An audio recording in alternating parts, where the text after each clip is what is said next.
Welcome to Love Yourself, the podcast where we break down the reasons why you aren't losing weight and help you discover confidence, self-worth, and resilience all along the way. Weight loss isn't a knowledge problem, it's a thinking problem, and I'm here to show you how to lose weight with your brain, not another diet plan. So as you listen, notice what resonates with you, and if something clicks or you want to go deeper, I would love for you to book a call with me right after the episode. If you were to create a rule book from your childhood, what would that look like? Don't ever leave anything on the plate, finish everything you've been given, never waste food, go to bed on time, clean up your toys after yourself. What were those rules? Get good grades. If you don't get good grades, then you're not a good person. It would be funny for you to actually write them down and even to compare notes with your siblings. My name is Dara Tomasson, and this is episode 257, Failure and Self-Sabotage, Breaking Free from These Default Settings, in the podcast called Love Yourself Thin. And I am so happy you're here. I'm the creator. I'm Dara Tomasson, and I help women look at why they're not living the life that they want. They know what they should do, but they don't always find themselves following through. And so I'm so happy that we're able to connect. And my hope is that as you listen to these podcast episodes, that it will spur you into action. Now, 95% of our thoughts are subconscious, which means they're habit thinking. So we just habitually think, oh, I'm just a shy person. I'm just a nervous person. These are just beliefs that you have about yourself, but a belief was just the beginning of thought. And if you just keep thinking that same thought over and over, then that's something you just self-identify with, and then you never change. So my goal for you today is to really look at your relationship with yourself and this failure pattern, okay? So I want us to spend a minute on walking me through a typical failure pattern that you have, okay?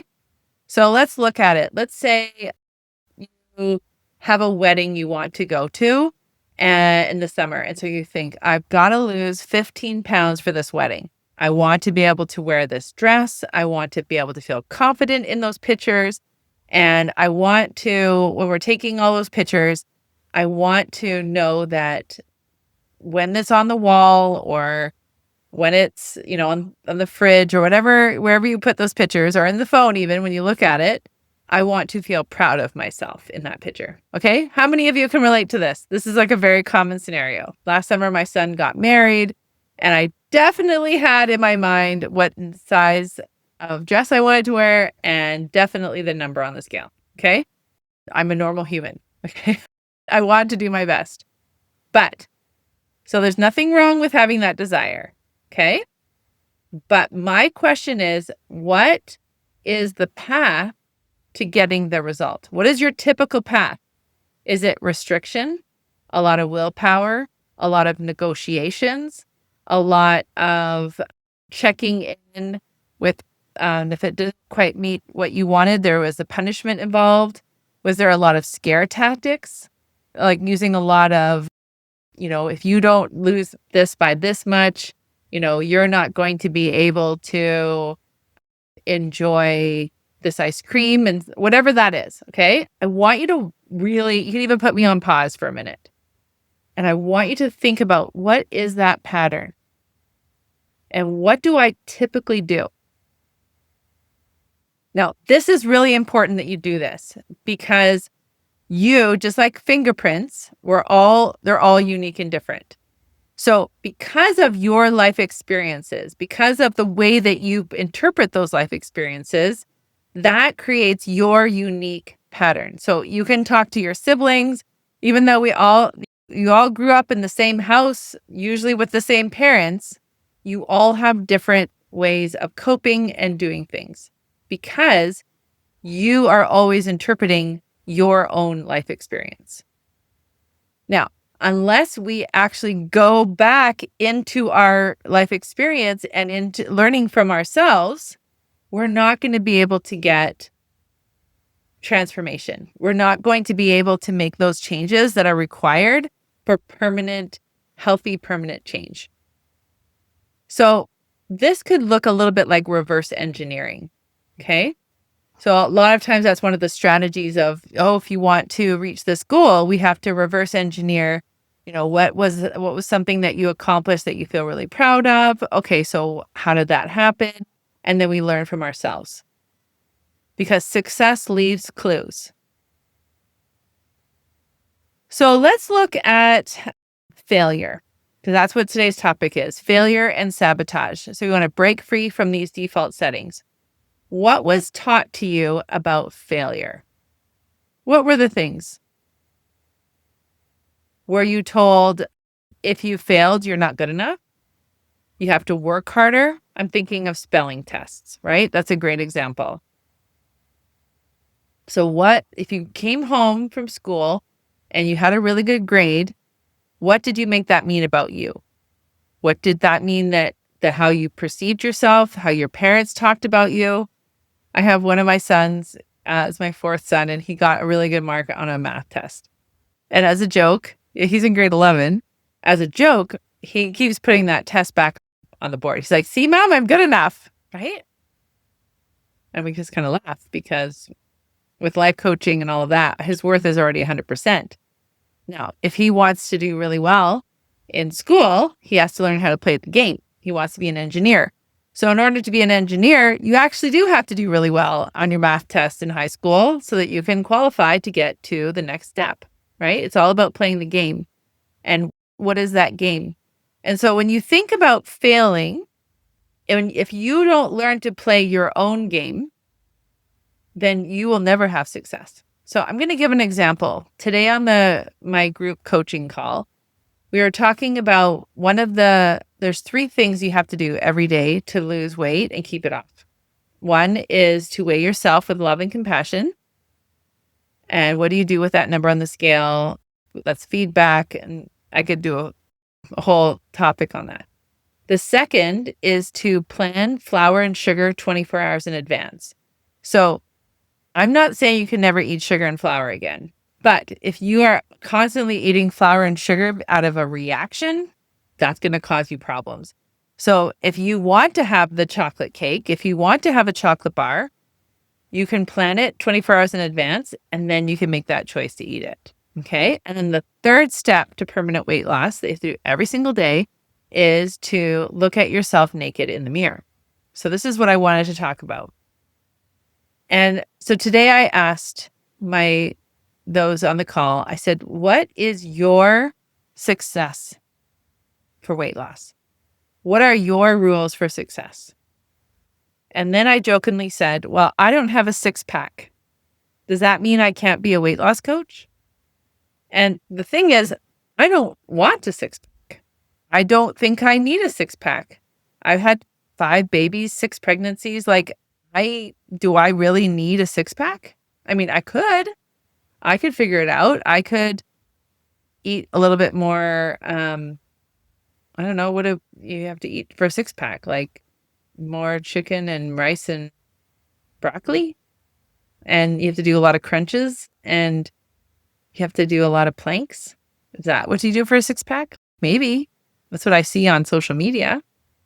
But do I care enough about a 6-pack?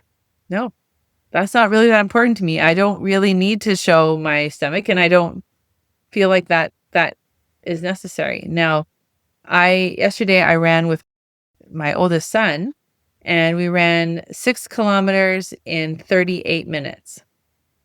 That was fun for me. Now, that was just for fun, right? I didn't have to do that, but that's something that if I can pick up my pace and I can have strong legs and good running behaviors, that's going to help me be a grandma eventually that can do all those kinds of things. And I don't have to be a sitting on the sidelines grandma. So in the group today, they wrote down things like, I want to get off the floor without my hands. That would be weight loss success. I want to be able to do 25,000 steps so I could keep up with my grandkids. I want to be able to shop at a regular store without having to go to the plus size so I can have more options for clothes. So now what's happening is they're creating their own rubrics or their own standard of what does success look like. Because if you don't know what that looks like, then you will always have failure. We were talking about wrinkles and aging. What are the rules for aging? Do you have to color your hair? Can you allow yourself to have gray hair? These are all the kind of questions that you need to ask yourself, because when you think about failure, the opposite of failure, of course, is winning. Well, if you don't know what winning looks like, then you're always going to be failing. Because I'm okay with not having a six pack and being a weight loss coach. I'm also okay with being a weight loss coach without having to know how many macros and micros I eat or any calories every day. But for me, the reason I am a successful weight loss coach is because I don't count calories, I don't track steps, I don't measure any of my food, and I don't have to track it. That's freedom for me. So I can go on the scale every day and I can pretty much predict within a pound or two of how much I'm going to weigh without ever having to worry about a calorie deficit. Next thing I want to talk about is, what were the rules that were put on you as a kid? So did you have a lot of food rules? Like you had to have cake to celebrate, you had to have ice cream to celebrate, you had to go out for special treats if you had a piano recital or something, or if you did really well on your report card, did you get a certain level of reward? Or what were some of the other expectations? Like you could never waste food. I have a client yesterday, I was talking to her, and lately she has been purposely leaving one or two bites on the plate. And for her, it's so liberating. It's her finally saying, I don't have to eat all of this. I'm in charge. And it's like that absolute intention of saying, I can do this. She's 74 years old and she can say when she's had enough, and it feels so empowering for her. And it's not that she's being rude or stick it to the man, but it's just an empowerment. I can choose. All right, I'm going to share 3 steps on how do you reverse this? How do you create success instead of failure and sabotaging? So the first step is we have to take this, it's like a thermometer, okay? So I described a few episodes back about homeostasis. So just like with room temperature, if the weather outside gets colder, then the heat will kick in and the house will generate enough heat so that we'll be back to room temperature. If, for example, it gets really hot out, then the air conditioner will kick in and cool the house down, and now you're back at homeostasis. And we like homeostasis, right? That's where we feel comfortable. That's where we become acclimatized. Now, if your homeostasis is, I feel bad about myself, I have to prove myself to other people, I'm not good enough, in order for me to be good enough, I have to like check off all those boxes, then you're in big trouble. So the trick is to understand, okay, where is my homeostasis? Where do I feel the most comfortable? So if it means like no one pays attention to me, no one compliments me, I kind of stay under the radar. If that's your normal, if that feels like this is the normal Dara, then that's your homeostasis. So if you start getting more popularity, if people start liking your posts more on social media, or if people want to they're reaching out to you to be your friend, that feels really uncomfortable. So what you can do is you could sabotage yourself to bring yourself back to homeostasis. It's like, I'm going to be rude to people so that they'll unfollow me, or I'm going to pick a fight with someone. Because I'm just feeling too good about myself. I'm going to eat a bunch of food so I can put some weight on so I can feel bad in my body again, which I'm used to feeling. Okay? Does this all resonate with you? So the more that you understand that, the more that you can start paying attention to those clues, right? I call them the red flags. So you can start saying, "Oh, I'm doing this because I'm getting out of my own personal comfort zone." But just like anyone who wants to grow, they have to be willing consciously to be a little bit uncomfortable. And in order for us to be comfortable, creating a new version of us is to notice, oh, I'm feeling really uncomfortable right now. I'm not used to getting so much success. I'm not used to getting so much attention or praise. This is just uncomfortable, but I like where it's going, and this is who I want to become. And then the third step of this is to be more intentional. So redirecting your brain to the intention of what you want. So if you're noticing, oh, I'm feeling like I've been picking fights and I'm trying to get myself back to that normal set point, right? That unintentional set point. You can say, oh, but that's okay. But this is who I'm going to be now. And this is my new normal. This is my identity. So Dr. Joe Dispenza says, your personality is your personal reality. So in order for you to create the life that you want, you have to be creating that intention on purpose. And then that becomes your new reality.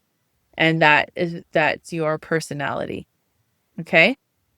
So my question now for you is, what is it costing you to not take these steps? What is the price of you failing and sabotaging yourself? What is that costing you in your relationship with yourself and relationship with other people? And if you, like just with this quote here, you take care of what you love. If you are not taking care of yourself, why wouldn't you? Why wouldn't you take care of yourself? What is that? And what is that reason? You have to create that for yourself because no one else will. You are unique, and your ability to create the life you want has to come from you. You have to make that happen. So I'm really happy that you were here. I hope that you can look at failure in a different way and looking at how can we change those default settings so that our inner thermostat isn't so low. The bar isn't so low. I want us to raise the bar. I want us to expect more of ourselves. I want us to allow more of ourselves. I want you to get more what you want, because what you want matters because you matter. Right? I want you to have less conditions. And when you start opening yourself up that way, the more enjoyable your life becomes because you do take care of the things you love. And learning to love yourself is a process, but it is the way to truly make the kind of life that you want a reality. And I can 100% attest to that. I have so many women in my program that could tell you all about how when they truly start to love themselves, compassionate, care, all those things, everything changes. And I want that for you. How often do you find yourself feeling successful and things are going really well, and the next thing you know, you're eating something, or you're going to bed too late, or you're maybe saying something that you're really not happy that you said? These are all ways of self-sabotaging. So I am teaching a 3-day class on why you're not broken, but how you can actually start catching yourself self-sabotaging quicker and quicker so you don't have to dig yourself out of as many holes. Self-sabotaging isn't because you're broken, because you're not good enough. It's actually one of our defaults that's been programmed in us for a long time. And until we go back and discover what is your specific programming that causes you to self-sabotage, you will actually never change it. So if you would like to join me for this incredible class, please do. Can't wait to see you there.